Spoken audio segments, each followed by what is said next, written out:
Hi, everybody, and welcome back to the Homeschooling Simplified channel. And I've got Shane with me today. Hi, Shane. Hello. My name is Shane Williams, ex-military.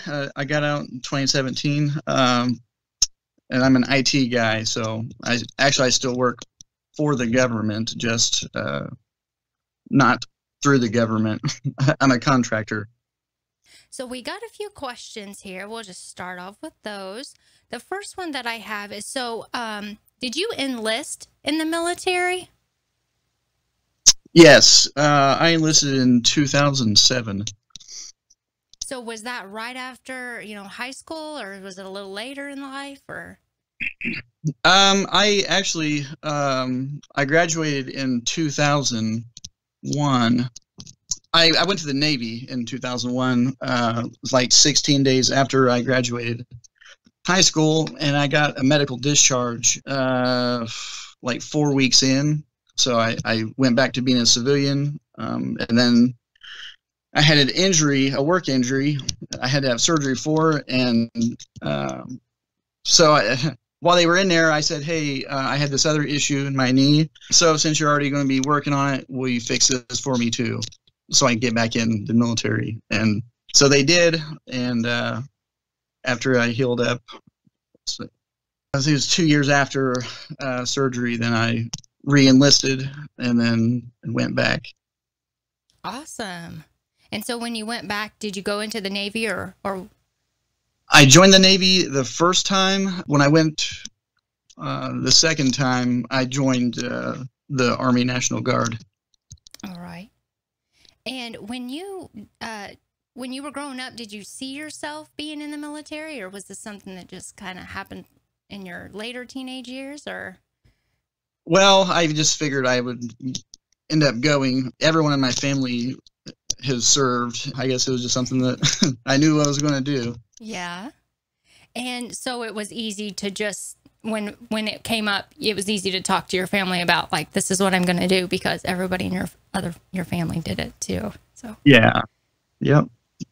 Did you have any reasons why you chose the military other than your family being in it? Did you have any ideas that yes, this is what I'm going to do, reasons why? Well, I mean, obviously education was a part of it, but I mean, it was a steady, because when I got out of basic training, I jumped right into active guard. So most of my career, even though I was National Guard, I was actually active duty. So, but job security, it's obviously one of the main reasons, and then duty to country, I guess, would probably be the biggest reason for joining. How did you imagine military life would be? Is it anything like you thought it would be or imagined it would be? Yeah, my mom and dad met in the Army. My mom got out and then years later went back in. So yeah, I being an Army brat, we'd travel the country, moving from service station to service station, and so yeah, I seen it every day, and I knew exactly what I was getting into. So when I went to the recruiter, I was like, you don't need to lie to me. I already know what goes on. Just get me in. Oh. And so just joining the military, you don't have to have, any special schooling or anything. Yeah, you have to, I think, either have a high school diploma or a GED at the least. Okay. And so you're doing IT work now. So when you got into the military, is that like, did you do some college classes afterward, or did you just kind of work into this, or how did the IT work kind of come about? Well, it wasn't even my first choice. You get a choice of 3 positions, and my first one was medical lab technician, and my second one was X-ray tech. I wanted to be in the medical field, actually. My third choice was IT. They had a website back in the day that you could hop on and go through all the MOSs and see what the civilian equivalent positions are and what the average salaries are for those positions. And it paid so well that I was like, yeah, I'll pick that one. So even if I don't get something that I like, I'm going to get something that I'm going to be able to, have a good career, good paying career with. So that's it. I actually just fell into it at the METS up in Indy, where you go and do your testing and whatnot. I went in and they didn't have medical lab tech or x-ray tech. So my only option was IT. That was the only one that, so I just fell into it. Well, when you fell into the IT, from that point, did you have to take certain classes? Were they available to you? Did you have to do that on your own, or was you able to do that while you were working? Well, so after basic training, you go to AIT, that's where you learn your secondary, because your first job is a soldier, and then your second schooling, that's where you learn your trade. So whether it be a cook, IT, nuclear physicist. So you go through a school to learn your trade, and mine was 28 weeks, I think. So I spent 28 weeks, training and learning and that kind of thing. So, I mean, growing up, we always had, video game systems and computers and whatnot, but I never got into fixing them and whatnot until I actually got into AIT, and that was the stuff that we were doing. So, well, I mean, you really can do anything you want to. I went and did, I don't know, probably 10 different 2-week training courses.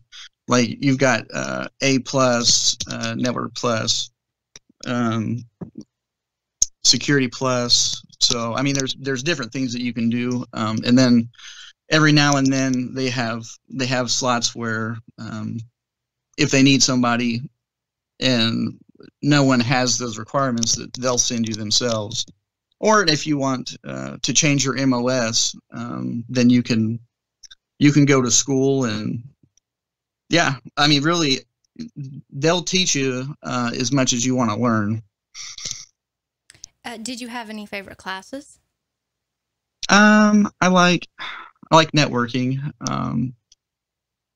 switches and routers, and a little bit of network security, but and then A+, which is just fixing hardware, software, that kind of thing. Did your job change often? And if so, did you have to keep up with the knowledge and skills that they wanted you to? And if that, did you have to do extra classes? Kind of, you talked about continually learning afterward too. But did that happen when your job was changing? Yeah. So when I got out of AIT, I was a 25 Bravo, which is an information technology specialist. So you work on computers, and then you've got a 25 uniform. So 25 Bravo, you work on computers, and you do a little bit of radio, fixing radios and radio operating. And then 25 uniform, they fix radios, is their main job function. Fix radios, set up antennas, radio operators, and then they do a little bit of computer work. So when I got out of AIT, my first company that I was with, they didn't have any computer work for me to do. So I was basically a radio guy for the first year and a half. So yeah, I mean, honestly, it doesn't really matter what your MOS is. If they need you somewhere, then then they'll put you there. And then obviously you've got on-the-job training and learning from fellow soldiers, that kind of thing. And then they have courses that you can do online that are free to you. So just to help expand on your knowledge base. Yeah. Always learning. That's our motto around here at the house. At least with my son, I'm trying to instill that. If you don't know, let's just keep learning. Let's find information. We know it's out there.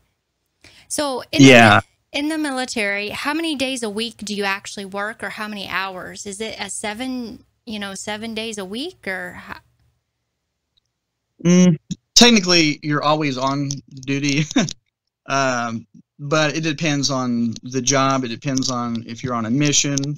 I became a weapons instructor for just under 2 years, and some days I would work 20 hours, and other days I would work 3 or 4. So, and then you switch shifts too, depending on, you know, what the training was. If you're doing night fire, which is where you go and qualify in the dark, basically, if you got tracer rounds. And so anyways, yeah, so if you had to do night fire, then you would not come in the morning, and then you would come in on the night shift and work through the night. And then weekends, it just depended. Depending on how many people we had to train, then they would put together a crew to work on the weekend, or you'd work Wednesday through Sunday or Thursday through Tuesday, just always depends on the situation. But then other jobs like being IT, I mean, it was anywhere 8 to 12 hours. Yeah. So if someone was interested in being in the military, they need to know up front it's going to be various hours, you know, depending on what you're doing. It's not going to be anything that's set like a 9 to 5 every day or some Monday through Friday. It's just always various, and you kind of have to be flexible with that. Mm-hmm. Yeah, that's why I say you're always on duty, and that just for that reason, because I mean, they could call you at 3 in the morning and say, hey, you need to come do this or that, and you're going. So yeah, you just have to, like you say, you just have to be flexible. And so in the military, are you paid hourly, by salary, or is it like a commission based, or how does the pay structure look? The pay structure, it goes on rank and time in service. So, and then you pay the 1st and the 15th. But yeah, it depends on how long you've been in each rank. There's a base pay, and then however much time in service you have, that can add to it. And then you can get different benefits. Like when I was in Iraq, I got hazardous duty pay for being in a combat zone, and man, I can't remember what all. You get paid for all kinds of things. Oh, and then you've got BAH, so that's basic allowance for housing. So if you have a family, then you also get extra money for your dependents, and to basically extra money to pay your bills. Yeah. So yeah, each person really, it's different. I mean, you're not going to have 2 people that have the exact same pay. Okay. And so you mentioned you were overseas. How many years did you spend over there? I was in Iraq for 10 months. Yeah, just under a year. Oh, okay. Yeah, we left. We were set to be there for 14 months, and then Obama said, "Oh, let's put everyone home." So yeah, we left early. So I was there for 10 months. And so we talked a little bit about they need to be flexible with hours and work, and this is the same. So did you sign up or volunteer to go overseas, or did they just say you're going, we pick you? Oh, I found a company that was going, and I requested a transfer to that company because I wanted to go. Well, I know it's crazy, but well, thank you.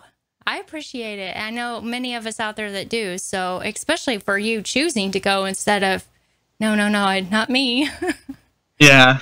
Yeah. That's one of the main reasons that I got back in the second time, because I was bound and determined to do a tour overseas.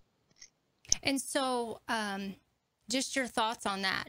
I mean, was it exciting to get to go over there? Is that why you wanted to, or was it just that call of duty that you wanted to fulfill, or what's it like? Yeah, so obviously the call of duty, like something something I wanted to do. You know, I'm a huge patriot. But also, I mean, I got to thinking about it, and I mean, everyone dies one day, you know. So I guess the thought of it didn't bother me, because I would rather die over there doing something, you know, something worthwhile than to pull out of my driveway and get hit by a garbage truck or something. I know that's a weird analogy, but No, it could happen. yeah. So So yeah, that was my thinking. I mean, I was like, well, I would rather go out doing something like this than yeah. well, But also just an experience that most people don't get to do. and here's a little bit of a different question. Just curious, what are your hobbies?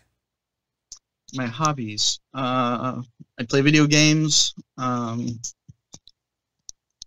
shoot guns, fix computers. It kind of transitioned from a job to a hobby too. Yeah. Well, that's good though. So your job is kind of your hobby. That's like something everybody dreams of, doing the job that they like to do even when they're not technically working. So Yeah, really, if you do something that you love, it doesn't really feel like work. right.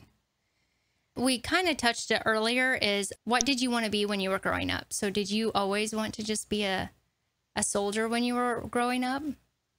Well, like I said, I assumed that I would be going to the military, but I did college visits to be a pastor. That was my first choice in life. I wanted to be a pastor, and I wanted to be a cop, and then yeah, so I didn't end up doing either of those, but Yeah. I think every little boy, I know ours has, and I think Robert's mentioned it too, that every little boy wants to be a police officer when they're growing up, dress up, play police officer. And what's the most satisfying thing about being in the military for that type of career? oh, I mean, I wouldn't say like doing the job just to get recognition, but it is nice to be recognized for doing, you know, work. It takes a certain kind of person to be in the service, I guess.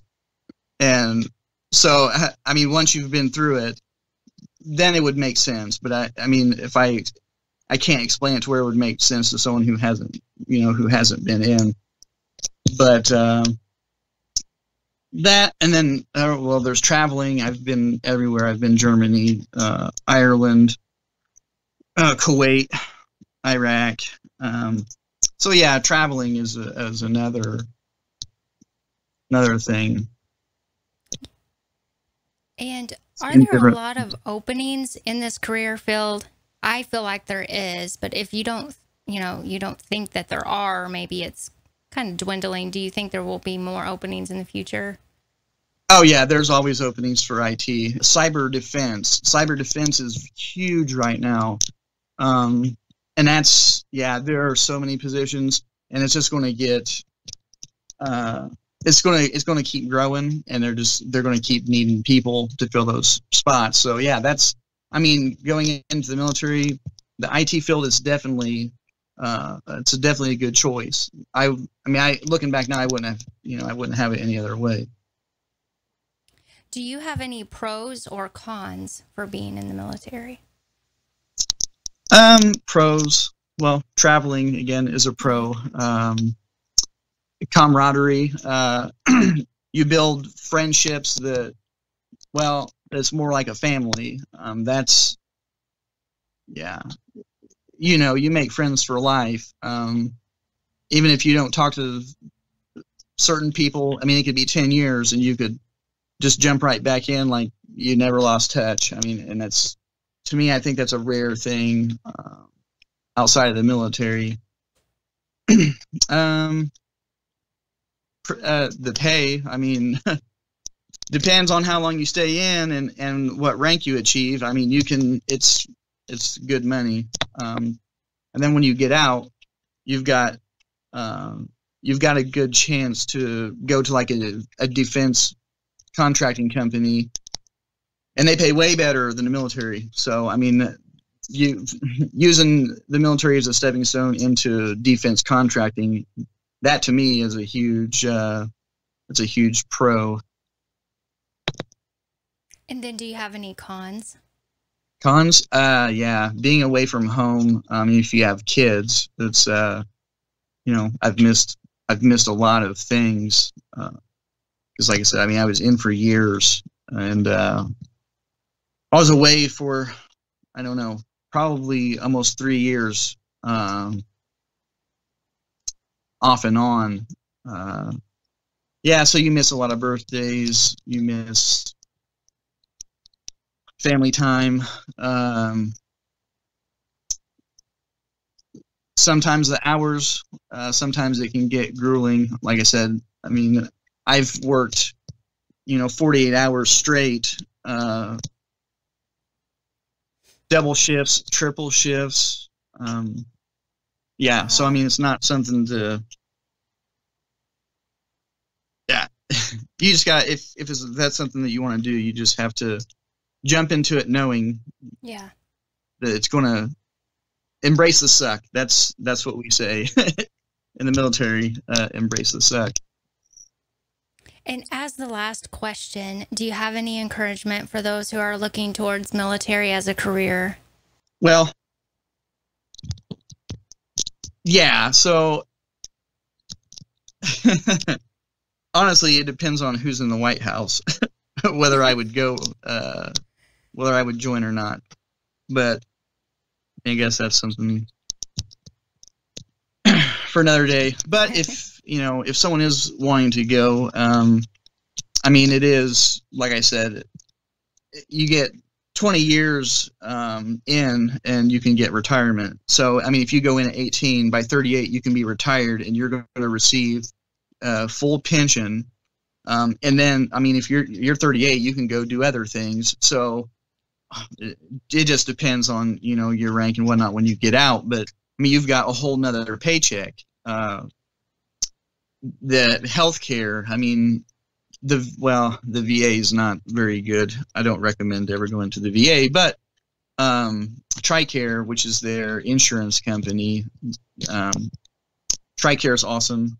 Leadership, like who's in the White House, who's making the bigger decisions, plays a big role on your life if you're in the military, because they're calling the shots on what's happening. Yeah, they're the commander in chief. They are the head of the military. So, like I said, yeah, that's I would definitely take that into consideration. Yeah.